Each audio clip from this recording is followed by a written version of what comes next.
아까 아이들이 저기 앉아 있고 제가 여기 앉아 있으니까 마치 그 되게 대단한 사람이 된 것 같았어요. 저기서 뭐 인사하고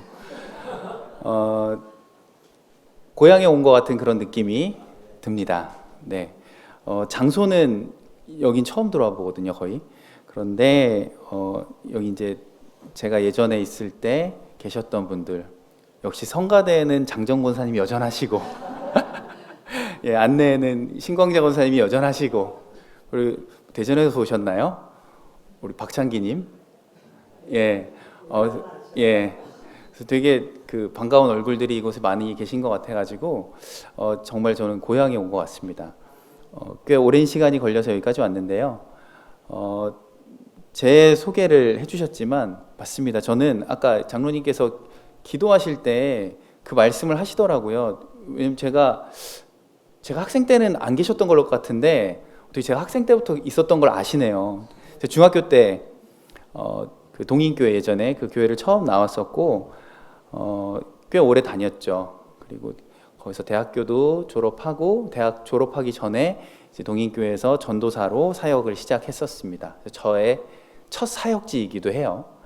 그래서 동인교회에서 그렇게 사역을 한 5년 정도 하고 다른 교회 두 곳을 거치고 난 뒤에 한 8년 전에 이제 작은 언덕교회를 용인에 이제 개척하게 됐는데요. 저는 그렇습니다. 그리고 저는 흔히 요즘 말하는 일하는 목사입니다. 저는 평일에 일을 해요. 월요일부터 금요일까지 근무를 합니다. 그래서 열심히 제 직장에서 일을 하고 또 너무 무식하면 안 될 것 같아서 책을 좀 봐요. 그래서 책을 보고 책을 같이 읽는 사람들끼리 야, 이걸 좀 남기자라고 해서 독서 토론을 하는 팟캐스트를 운영을 해요. 그래서 구독자가 한 500 몇 명 되는데 작지만 자기 개발을 위해서 계속해서 그 모임 하다 보니까 일주일이 어떻게 지나가는지 잘 모르겠어요. 그리고 주일에는 이제 목사로서 이제 교회에서 이제 설교도 하고 하는데, 저희 교회는 이제 제가 처음부터 끝까지 다 하거든요. 그래서 제가 그냥 계속 앞에 있고 우리 예배를 막 진행을 해요. 굉장히 재밌고, 아이들이 지금은 이제 나갔는데 평소에 여기 앉아 있습니다. 그래서 애들이 그 책을 보기도 하고, 저희 이제 도서관을 운영을 하거든요. 그래서 도서관 안에서 여러 가지 책들도 보기도 하고, 애들이 이제 책만 보다가 갑자기 제가 들을 만한 이야기를 하면 이렇게 봐요. 무슨 얘기를 하나 이렇게 보다가 예, 그러는데 아무튼 저는 좀 뭔가 새로운 길을 가고 있는 것 같고, 그래서 평범하지 않은 길을 가고 있는 것 같다라는 생각을 하게 됩니다. 여러분은 혹시 교회라는 단어를 들으면 어떤 생각이 드시는지 모르겠어요. 제가 예전에 교회라고 생각을 했을 때, 교회는 밤에 볼 수 있는 빨간색 십자가, 그리고 뭐 높은 첨탑, 내지는 제 어렸을 때는 여름 성경학교, 교회 가면 뭐 선물 주고 뭐 이랬던 것으로 좀 기억하고요. 조금 더 커서는 교회 하면 좀 좋은 일 하는 곳, 그리고 막 사람 붙들고 전도하는 곳, 뭐 이런 식으로 교회에 대한 인식이 있었어요. 교회 다닌다고 하면 굉장히 사람들이 좋게 봤고, 그리고 교회 다닌다고 하면 야, 너 그렇게 나쁜 행동하면 안 되잖아, 이런 말들을 많이 들었던 게 교회에 대한 이미지였던 것 같습니다. 그런데 이제 제가 개척을 할 당시 약간 사회적 분위기가, 우리나라 자체가 많이 격변하기 시작했던 것 같아요. 당시에 이제 대통령을 탄핵하는 그런 초유의 헌정사상, 초유의 그 사태가 벌어지기도 했고, 그래서 결국 대통령이 내려오는 걸 우리는 직접 봤잖아요. 그리고 난 뒤에 이제 뭐 제가 얼마 안 있다가 이제 개척을 하게 됐는데 고민이 많았습니다. 어떤 식의 교회를 해야 할까? 그리고 부교역자로 오랜 생활을 하면서 교회에 대한 고민이 정말 많았어요. 제가 마지막으로 그 사역지에서 금요 심야 기도에 이제 설교를 하고 기도의 인도를 한 날이었어요. 그러니까 그 주일에 저는 이제 그 교회를 사임하고 용인으로 오는 거였거든요. 그때 설교를 전하고 기도회를 막 인도를 하는데, 이제 제 원래 그 주특기는 찬양인도입니다. 그래서 찬양인도를 꽤 오랜 시간 했고, 예전에 동인교회 있을 때도 찬양인도, 또 가는 교회마다 계속 찬양인도를 했어요. 원래 포지션은 찬양 인도가 아니었지만 계속 찬양 인도를 했어요. 근데 기도회 인도를 하면서 같이 기도도 하고 찬양도 하는데 앞으로 개척할 교회에서는 이런 거 안 할 건데 라는 생각을 좀 했거든요. 원래 그렇게 계획을 했고 이제 나는 좀 다른 교회를 생각하고 싶다라고 그렇게 생각을 계속 하고 있었고, 근데 그날 마지막 기도회를 인도를 할 때 제가 무슨 생각을 했냐면 나는 이거 잘하는데 내가 이걸 잘하는데 이걸 안 하고 다른 걸 한다고? 이런 생각을 하면서 나름 굉장히 모순된 그런 생각이 싹 스쳐갔던 기억이 납니다.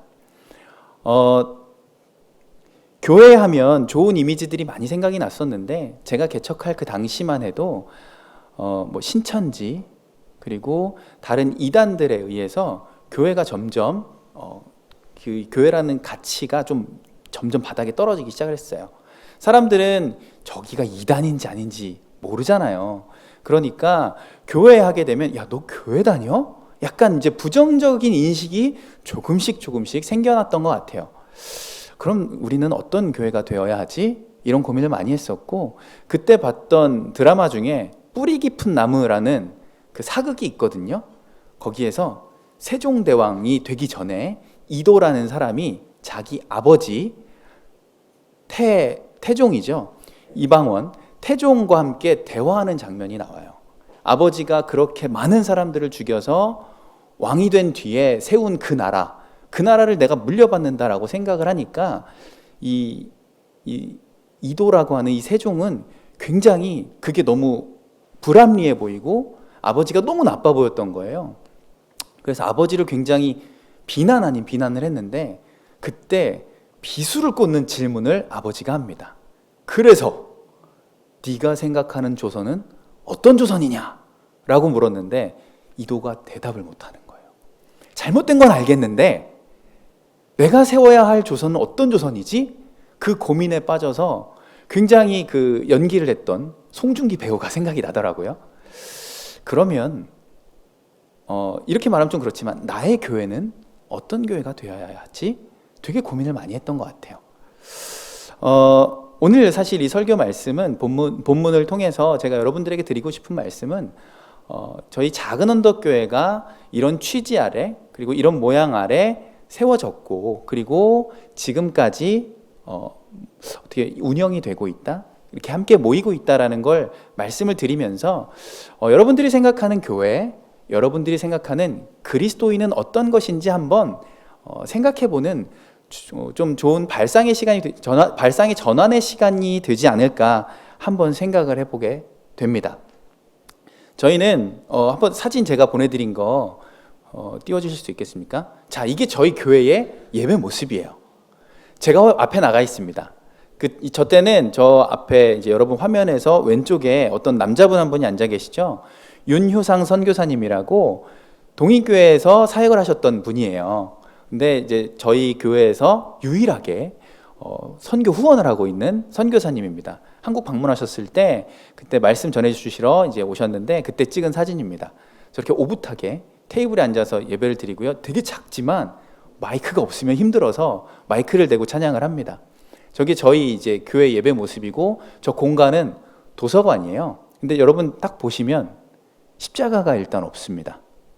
그리고 저희는 저 공간을 들어올 때 사람들은 여기가 교회라는 생각을 1도 못 합니다. 왜냐하면 그냥 저긴 교회가 아니에요. 건물에 무슨 교회라고 간판도 없고요. 저긴 도서관이라고 간판이 있습니다. 도서관 이름은 소소한 작은 행복 도서관이에요. 그래서 초등학교 앞에 있는데 나름 지역에서 꽤 유명합니다. 그래서 많은 분들이 오시는데 방금 그 다음 사진을 보여주시겠어요? 저게 되게 조금밖에 없잖아요, 사람들이.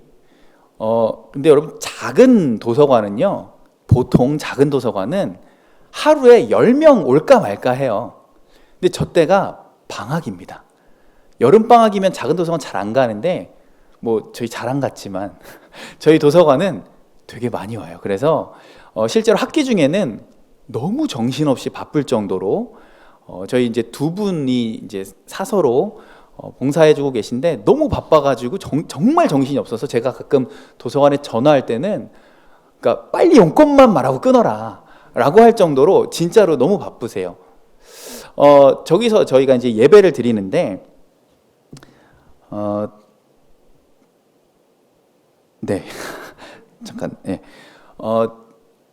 저 도서관에서 예배를 드리면서, 개념을 하나 정립한 게 뭐냐면, 여기는 교회 건물이 아니다 라고 처음부터 정했어요. 여기는 온전히 도서관이어야 하고, 여기는 도서관의 역할을 주로 해야 한다.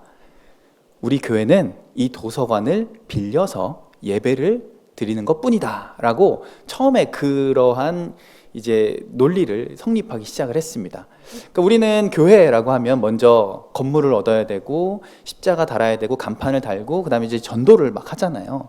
그런데 이제 그 개념을 좀 벗어나서 우리가 이 공간을 일주일 동안 계속해서 그냥 쉬게 할 것이냐, 아니면 이 공간 안에서 그래도 지역 주민들과 함께 좀 좋은 교제를 나눌 것이냐, 이런 고민이 있지 않겠습니까? 근데 저기는 원래 도서관이었고 저희가 그 도서관을 인수한 거예요. 그래서 인수를 하면서 보니까 여기 너무 좋은 장소인 거죠. 초등학교 앞에 있고. 그러면 번뜩 사람들은 생각합니다. 야, 전도하기 좋겠다. 근데 이제 저희가 철칙을 하나 정했습니다. 그것은 무엇이냐면 절대 전도하지 말자. 절대 교회 이야기를 꺼내지 말고 여기에는 교회란 느낌을 주는 것은 모두 다 없애자 라고 처음에 저희 이제 개척하는 성도님들과 물론 저희 가족들 뿐이었지만 합의를 했습니다. 그래서 저희는 오시는 분들한테 교회 다니세요 이런 얘기 절대 묻지 않고요. 저희 도서관을 왔던 분들은 계속해서 도서관을 이용하는데 이제 사람들이 궁금하기 시작한 거예요. 여기는 보니까 사립인 것 같은데, 국가에서 운영하는 데가 아닌데 왜 이런 도서관을 운영하지? 라고 궁금해지기 시작하는 사람들이 있잖아요. 그럼 그분들이 와가지고 물어봐요. 여긴 도대체 누가 운영해요? 그러면 네, 여긴 개인 도서관입니다. 이렇게 이야기해요. 개인이요? 그럼 무슨 돈으로 여기가 운영이 되죠? 라고 질문을 하시죠. 그러면 그때 사실은 이제 교회에서 여기를 빌려 쓰는데 교회에서 이곳을 후원하고 있습니다 라고 하면 그제서야 이제 사람들이 이해를 하세요. 그래서 여기는 일주일에 한 번씩 예배를 드려요 라고까지만 이야기합니다. 개척을 한 목사의 입장에서 처음 1년간 아무도 찾아오지 않는다라는 것, 여러분 그런 압박감에 대해서 여러분 아시나요 혹시? 전도하지 맙시다 라고 이야기를 했고 간판도 없고 십자가도 없는 그 공간에 가족들만 계속 예배를 드릴 때는 눈치가 보이잖아요. 된다며 그럴 수 있잖아요. 그런데 아무도 안 오시죠. 그러다가 이제 제 아내 친구 부부가 모르겠어요. 불쌍해서 그런 건 아닌 것 같은데, 야, 저 새로운 시도라는 교회 우리도 가보자 하셨던 것 같아요. 그래서 오셔가지고 같이 예배 드리면서 임신도 하고 아이도 낳고 그래서 성도가 조금씩 늘어나기 시작했어요. 벌써 2배 가까이 성장하고 있는 거 아니겠습니까? 그러다가 저희가 예배를 드리고 있는데 한 분이 오셨어요. 아들이랑 아들 둘을 데리고 예배를 드리고 있는데, 그래서 이게 순간 모든 예배가 다 멈춘 거죠. 저 앞을 보고 어떻게 오셨어요? 그랬더니 약간, 그러니까 왜냐하면 안면이 있는 분이었거든요. 저희 도서관에서 문화 프로그램으로 바둑 교실을 하고 있었는데 그 바둑 교실에 그 큰 아들이 그 수강을 하고 있었거든요. 그래서 제가 아들을 알고 있고, 근데 어머니도 이제 많이 뵀던 분이라 오셨는데 분명히 저분은 도서관에 오신 거다. 예배를 드리러 오신 게 아니라 도서관에 오신 거다 했는데 아니나 다를까 정말 도서관에 오신 거예요. 그래서 저희가 지금 예배 중인데 오늘은 도서관이 열지 않습니다 라고 했더니 그래요 하시더라고요. 근데 뭔가 가시려고 하다가 의자를 빼고 앉아있어도 되죠? 그러시면서 앉으시는 거예요. 그래서 그냥 예배를 진행을 했습니다. 자, 저희는 예배가 끝나면 준비한 김밥과 함께 컵라면을 먹거든요. 지금도 계속 그렇게 먹어요. 그래서 이제 밥을 먹어야 되는데 안 가실 것 같은 거예요. 그래서 저희도 당연히 컵라면은 많이 준비되어 있겠다. 식사 같이 하고 가시죠 했더니 네 하시고 이렇게 식사를 하시더라고요. 여러분 그분이 저희 교회를 계속 출석하실 줄은 정말 꿈에도 몰랐습니다. 그분을 시작으로 해서 이제 뭐 정말 예상치 못한 우리 성도들이 이렇게 오시게 됐고, 처음에 개척할 때보다 물론 뭐 2배 이상 성장을 했죠. 하지만 저희 교회가 갖고 있는 이제 문제도 있기 때문에 제가 그 상황들을 겪으면서 여러 가지 생각을 했어요. 우리가 그리스도인임을 말로써 보여주는 것보다, 전도지로 알려주는 것보다, 왜냐하면 많은 전도지가 땅바닥에 버려지는 걸 우리 너무 많이 보잖아요. 그리고 나는 뭔가를 다 했다라고 생각하는 경우들도 너무 많잖아요. 우리 삶에 좀 책임을 지자. 그래서 종이로 전도하는 것보다도, 우리 뭐 그런 전도 많이 하잖아요. 우리 얼굴이 전도지다 이렇게 얘기하는 것처럼 우리가 좀 삶으로 살아보자. 그런데 삶으로 살아내는 게 우리가 여태까지 했던 보여지는 신앙생활의 모습이 아닌 다른 것으로 보여줬으면 좋겠다. 그러니까 내가 몇 시간 기도하는 사람이야. 나는 새벽 예배를 한 번도 안 빠지고, 나는 수요 예배도 나가고 금요 예배도 나가. 그리고 나는 주일에 예배를 몇 번 드리는지 알아? 그리고 난 교사야. 난 성가대도 하고 난 찬양팀도 해. 이런 보여지는 신앙의 모습이 아니라 교회 문 밖을 나가고 예배를 드린 이후에 삶 속에서 보여지는 나는 누구인가라는 질문을 하기 시작했던 거죠. 그래서 오늘 마태복음 5장 13절 말씀과도 같이 너희는 세상의 소금이니 소금이 만일 그 맛을 잃으면 무엇으로 짜게 하리요? 후에는 아무 쓸데없어 다만 밖에 버려져 사람에게 밟힐 뿐이니라. 이 말씀과도 같이 소금이라는 것은 음식에 들어갔을 때 여기 소금 들어갔네? 눈에 보이지 않지만 음식을 먹으면서 야야야 싱겁다 소금 갖고 와라 라고 하면서 느껴질 정도의 그런 사람이 되어야 되지 않을까라고 생각했습니다. 이것이 우리에게 정말 중요한 복음의 실천이 아닐까라고 생각을 했던 거죠. 그래서 저희 교회에서 요구사항이 있었어요. 목사가 전도하기 싫으면 내가 할 테니 전도지를 만들어주면 좋겠다. 이런 이야기도 있었지만 계속해서 서로 이야기를 나눴죠. 그것도 좋지만 우리가 조금 더 삶을 통해서 한번 증명해보자. 그래서 마루타가 시작이 됐어요. 교회를 실험해보기 시작한 거죠. 그래서 실제로 저희가 도서관을 운영하고 도서관을 찾아오시는 분들 중에 궁금해서 그런 질문들을 하신 분들이 굉장히 꽤 많아요. 그리고 이제는 아마 소문이 좀 났을 거예요. 저기 사실 교회래. 이렇게 소문이 났음에도 불구하고 주변에 계시는 여러분들의 인식이 조금 바뀐 것 같아요. 그때가 바로 코로나 때였습니다. 코로나 때 이제 사람들이 이제 교회를 많이 욕했잖아요. 그때 초기에 이제 신천지 때문에 여러 가지로 교회하면 코로나 퍼뜨리는 사람들, 약간 이런 인식들이 있었기 때문에 너무너무 안 좋았는데 한 사건이 저희 동네에 있었어요. 공원이 하나 있어요. 근데 공원에 이제 코로나 때임에도 불구하고 마스크를 쓰고 전도를 하시는 분들이 계셨어요. 대단히 위험한 발상이었죠. 근데 아니나 다를까 전도를 받는 분들과 약간 실랑이가 붙은 거예요. 우리 아이에게는 하지 않았으면 좋겠다. 근데 이분은 자꾸 이제 애한테만 가가지고 막 하시는 거죠. 그래서 이분이 경찰에 신고도 하고, 그래 경찰이 출동하고 이런 일이 있었어요. 그 장면을 저희 도서관을 굉장히 잘 이용하는 한 가족이 그 공원에서 그걸 목격한 거예요. 아이가 엄마에게 질문합니다. 엄마, 교회 다니는 사람은 저렇게 하면 안 되는 거잖아 라고 이야기를 했어요. 그랬더니 그 어머니가 신자가 아니에요. 교회를 안 다니세요. 근데 그분이 뭐라고 이야기를 하셨냐면 저거는 진짜 교회가 아니야. 진짜 교회는 우리 도서관 같은 교회가 진짜 교회야. 여러분 마치 마가복음인가요? 마치 그 로마 군인의 입을 통해서 저분은 진짜 하나님의 아들인가 보다 라고 고백을 했던 그 고백처럼 다른 입술을 통해서 그런 고백을 받는데 걸러 들었거든요. 전해 들었는데 순간적으로 너무 잘하고 있어 이런 생각이 좀 들었었습니다. 사랑하는 성도 여러분, 우리는 보여지는 것, 그리고 우리가 어떠한 신앙인인지 누군가에게 보여주는 그런 신앙생활을 만약에 했다면 그것 이상으로, 그걸 하지 말자는 게 아니라 그것 이상으로 우리의 삶에 어떠한 책임을 져야 하지 않을까 생각해 보게 되었습니다.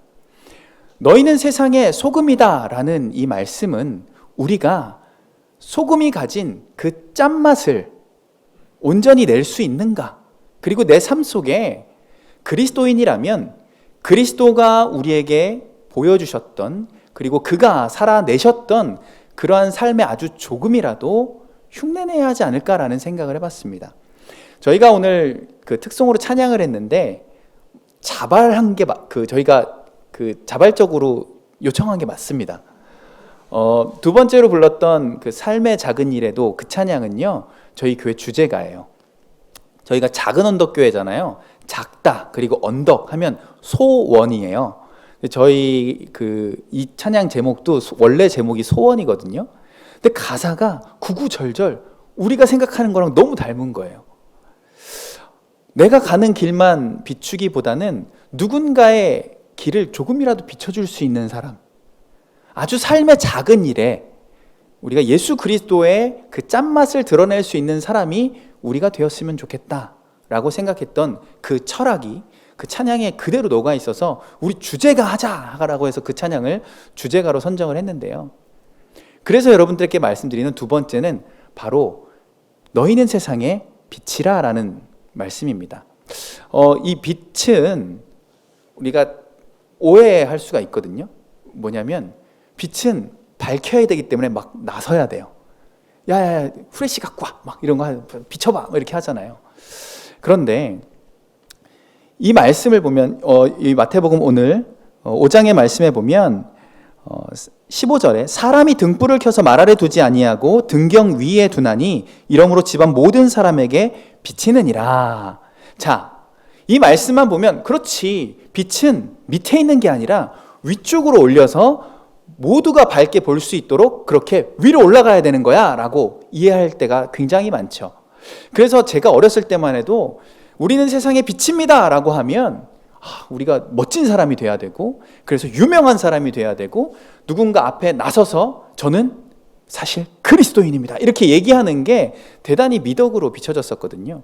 근데 이 말씀이 엄밀하게 말하는 것은 뭐냐면 빛은 가만히 두어도 빛나기 때문에 감춰두어도 드러날 수밖에 없다라는 의미를 갖고 있거든요.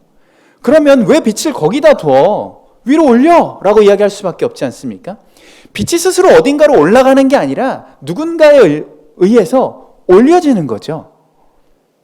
방금 말씀드렸듯이 우리는 교회입니다 라고 광고하지 않는데 누군가가 저기는 교회야, 야 교회라면 저렇게 해야지 라고 이야기할 수 있는 그런 모습이 우리에게 비춰질 수 있다면 우리는 참 좋은 교회가 될 수 있지 않을까 생각해 봅니다.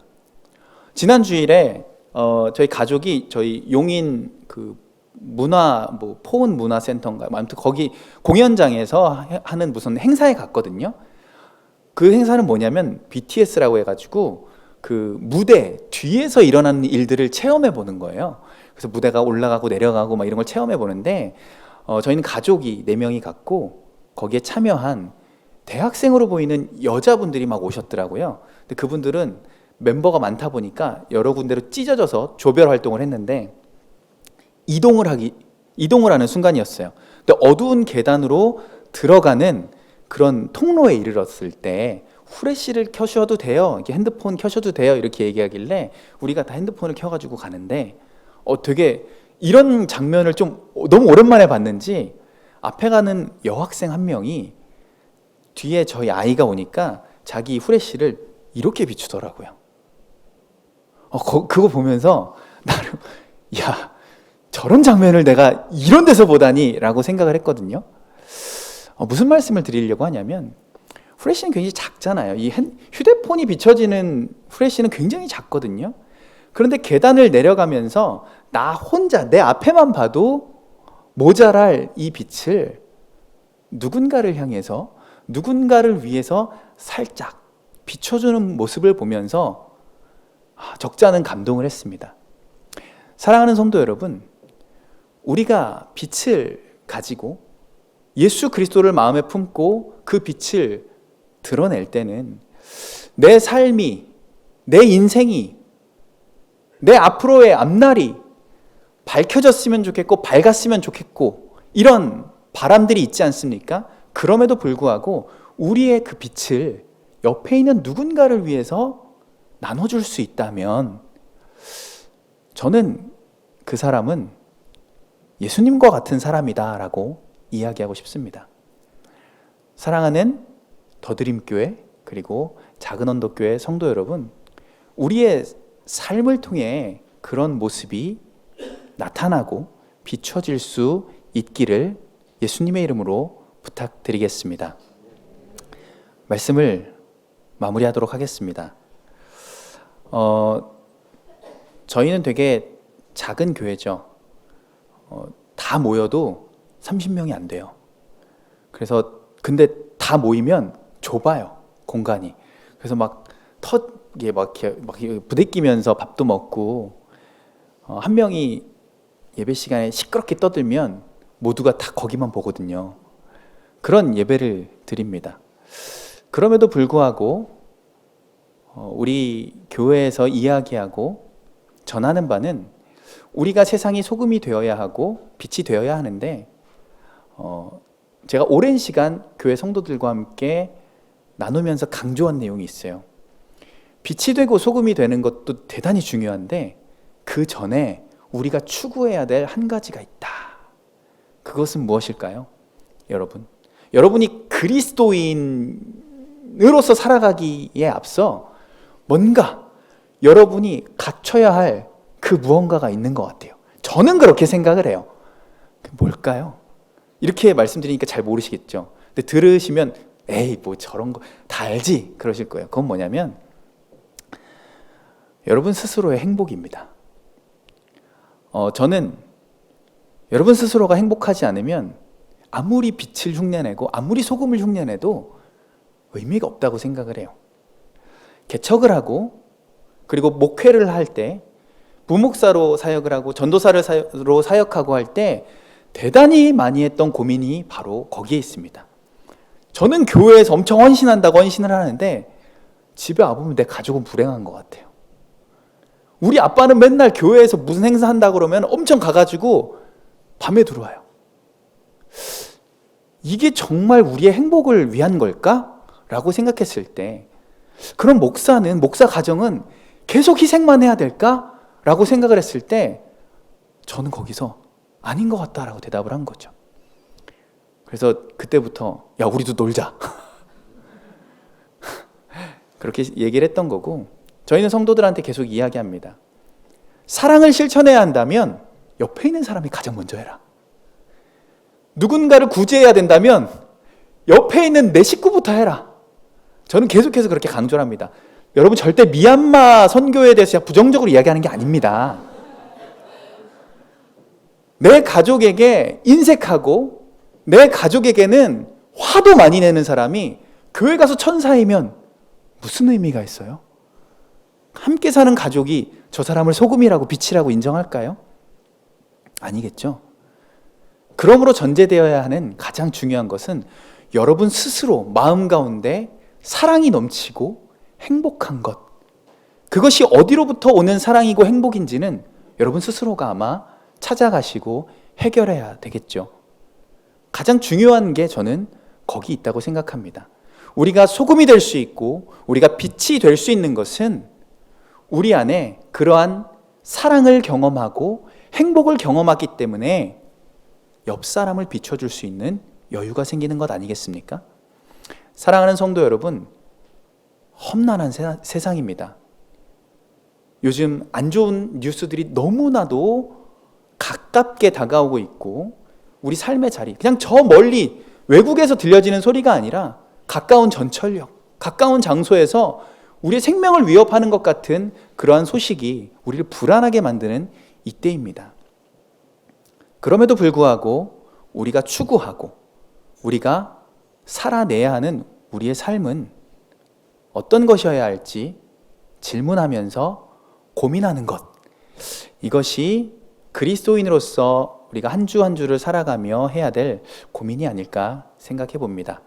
여러분들의 삶에 사랑과 행복이 넘치시고 여러분이 자연스러운 짠맛을 가지고 어느 곳에 있든지 여러분의 그 짠맛이 드러나고, 쟤는 왜 이렇게 밝아? 쟤는 왜 그래? 넌 왜 이렇게 행복해? 라고 누군가가 물어볼 수 있는 그런 사람이 되셨으면 좋겠습니다. 기도하겠습니다.